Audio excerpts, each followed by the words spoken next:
নমস্কার, বিনিয়োগ শিক্ষার চ্যানেলে আপনাদের সকলকে স্বাগত। আজকের যে বিষয়টি নিয়ে আলোচনা করব বলে ঠিক করেছি সেটি একটু অন্যরকম। সেটা সরাসরি কতকটা ডিফেন্সিভ ইনভেস্টিং স্ট্র্যাটেজি এই সময়ে দাঁড়িয়ে যেটা হওয়া উচিত বা একটা আলোচনা উঠে আসা দরকার বলে মনে হচ্ছে, সেটার উপরে আলোচনা করব। মার্কেট তো আজ খুলছে, তো মার্কেট কি হতে চলেছে সপ্তাহের প্রথমে সেটা প্রেডিক্ট করা বা সেটাকে প্রেডিক্ট করে তাতে কোনো রকম বিনিয়োগ করার যে একটা তাড়া, সেটা আমি কখনোই দেখানোর পক্ষপাতী নই।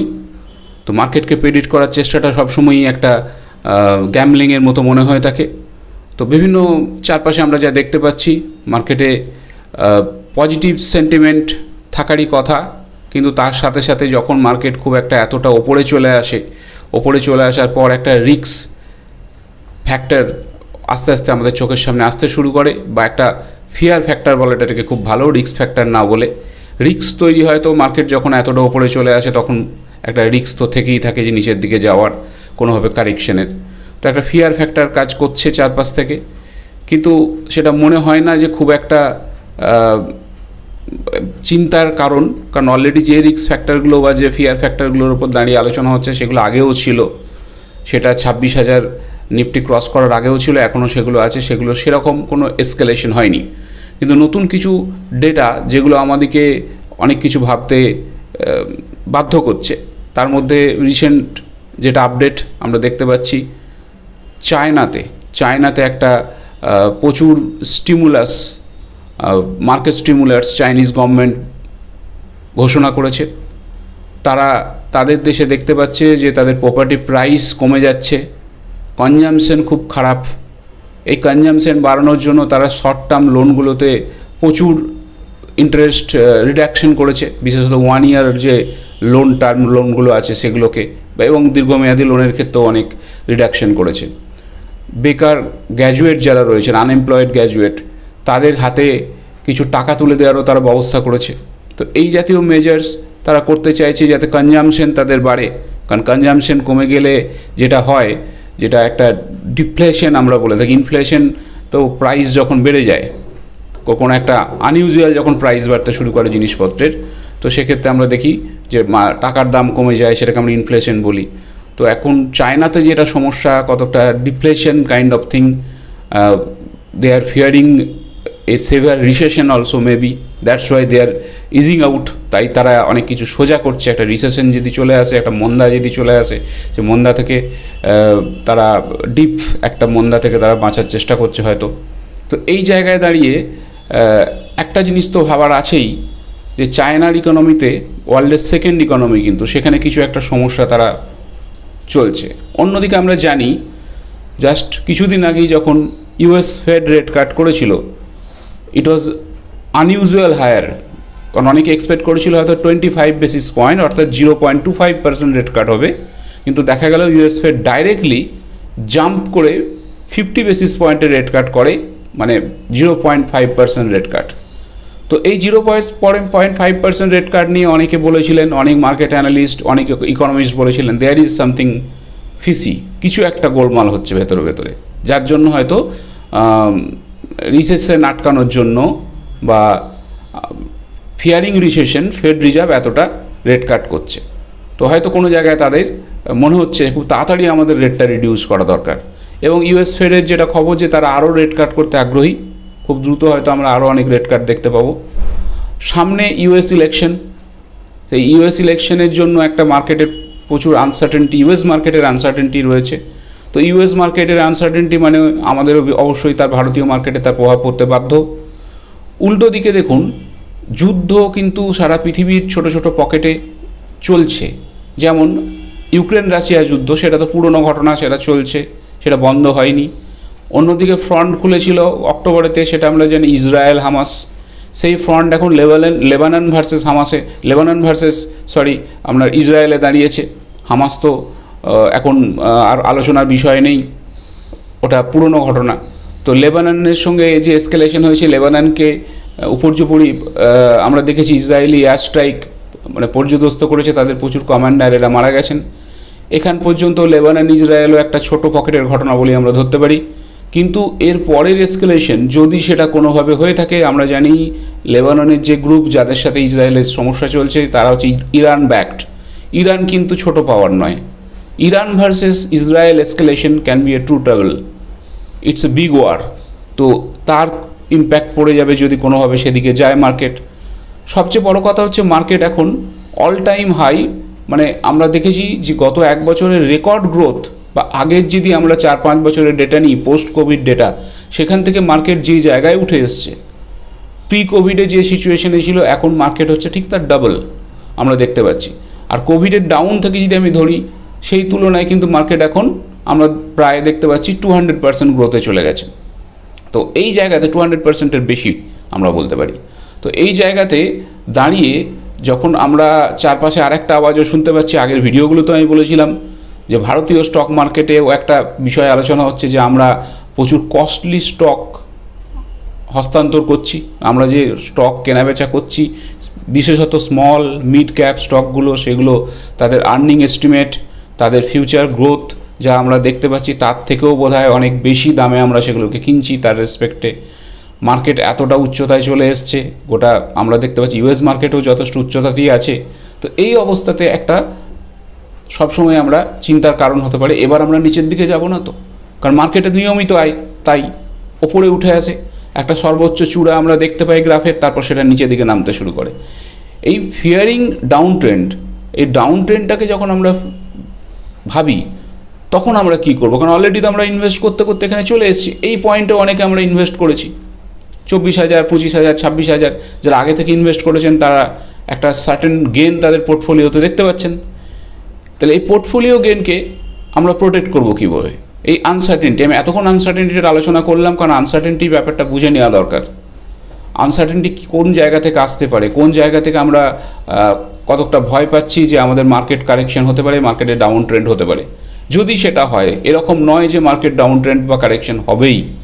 তো এই জায়গায় দাঁড়িয়ে যদি আমি ধরে নিই মার্কেট কারেকশন বা ডাউন ট্রেন্ড হয়, তাহলে তার থেকে আমি আমার পোর্টফোলিওকে যেটুকু আপনি ইনভেস্ট করেছেন তার থেকে বাঁচবো কীভাবে? এর একটা সোজা উত্তর হচ্ছে হেজিং। এই হেজিংয়ের ক্ষেত্রে অনেকেই বলে থাকেন ডেরিভেটিভ ট্রেডিংয়ের কথা। আমি তো ডেরিভেটিভ ট্রেডিংয়ের পক্ষপাতী নই, সে বিষয়ে কোনো পরামর্শ বা সে বিষয়ে কোনো আলোচনা করতেও রাজি নই। তো যাই হোক, সেটা যদি কোনো এক্সপার্ট লেভেলের কেউ করতে পারেন, তার যদি একটা বিরাট অভিজ্ঞতা থাকে সেটা আলাদা কথা, কিন্তু কে এক্সপার্ট এটা বোঝা একটু ডিফিকাল্ট। কারণ by word maybe many can pose you as an expert, যে আমি ভীষণ এক্সপার্ট, কিন্তু আদতে সে নিজে সেটা করে দেখাতে পারছে কিনা সেটা অত সন্দেহের ব্যাপার। ট্রেডিং একদমই দেখেছি যে লোকসান খাওয়াটাই একটা 93% সম্ভাবনা। আমরা কিছুদিন আগে সেবির পরিসংখ্যান দেখে নিয়েছি। তো যাই হোক, আমি সেটার মধ্যে আর যাব না। এবার দেখি একটা বিষয় আমি হাইলাইট করতে চাই, যেটা সবচেয়ে একটা হেজিংয়ের একটা সোজা উপায় বলে ধরা হয়। মানে যখন রিসেশন আসে বা যখন ইনফ্লেশন রিলেটেড যে আমরা হেজিং বলে থাকি, যদি একটা টপে চলে আসি, টপ থেকে যদি একটা ডাউন মানে টার্ন শুরু হয়, একটা নিচের দিকে যদি যাওয়া শুরু হয় মার্কেটের, তখন সেক্ষেত্রে একটা খুব সুন্দর সহজ উপায় হচ্ছে সোনা, গোল্ডে ইনভেস্ট করা। তো এই গোল্ডে ইনভেস্ট করা আমরা দেখতে পাচ্ছি অলরেডি কিন্তু যে মার্কেটে গোল্ডের প্রাইস প্রচুর উঠে গেছে। তার কারণ কি? আমি যে এই ঘটনাগুলো বললাম, এই যে আনসার্টেনটি, চারপাশে অনিশ্চয়তার যে একটা বাতাবরণ তৈরি হচ্ছে গোটা পৃথিবী জুড়ে, এই অনিশ্চয়তার বাতাবরণ যখন তৈরি হয় তখন গোল্ড হচ্ছে সবচেয়ে নিরাপদ বিনিয়োগ। গোল্ড নিরাপদ বিনিয়োগ এ কারণে, কারণ আমার পোর্টফোলিও আমি দেখতে পাচ্ছি যে 100 টাকা আমি বিনিয়োগ করেছিলাম, সে 100 টাকা বিনিয়োগটা বেড়ে 160 টাকা হয়েছে। সেটা আমার 2 বছর, 3 বছর, 4 বছর। এই 160 টাকাটা যদি হঠাৎ কোনো মার্কেট কারেকশন, হঠাৎ যদি কোনো ডাউন ট্রান বা রিসেশন এনিথিং যদি ঘটে, এই 160 টাকাটা অবশ্যই কমে আমার আবার 100 টাকায় চলে যেতে পারে যদি এত বড় কারেকশন হয়ে থাকে।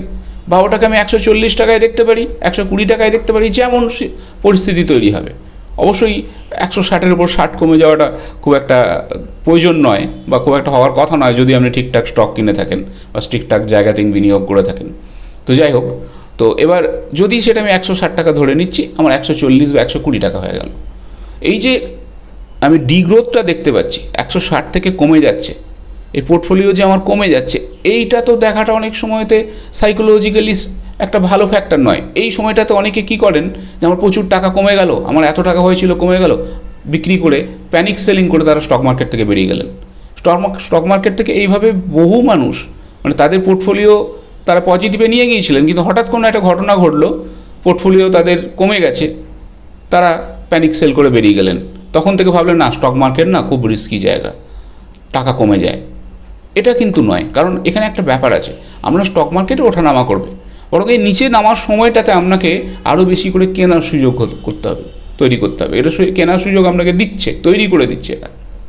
যাই হোক, তো এই নিচে নামার সময় যে এই পোর্টফোলিওর যে একটা হঠাৎ পতন, এটা কিন্তু আটকাতে পারে সোনায় বিনিয়োগ।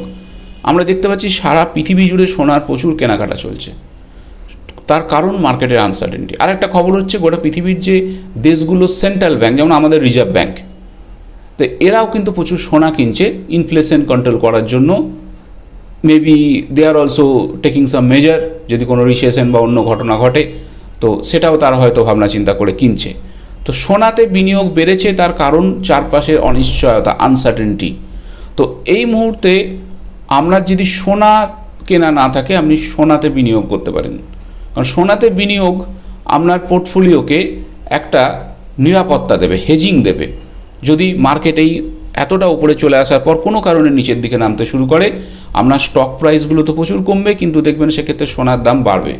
তো এই সোনা আপনার সেই হেজিং ফেসিলিটি, মানে এগুলোর এই যে হঠাৎ করে যে কমে যাওয়া পোর্টফোলিওর, সেটা থেকে কিছুটা আপনাকে প্রোটেকশন দেবে। এতে কী হবে, আপনার সাইকোলজিক্যালি আপনি স্টেবল থাকবেন। আপনি দেখবেন না যে আমার পোর্টফোলিও হঠাৎ করে 20% 30% কমে গেছে। এখানে একটা আপনার মানসিক শান্তি দিতে পারে। বা এমন তো পরিস্থিতি হতেই পারে যখন কোনো একটা ডাউন টার্ন হলো, আপনাকে বিক্রি করতে হচ্ছে কিছু, দরকার তো আমাদের আসতেই পারে, দরকারের কথা কে আমরা বলতে পারি।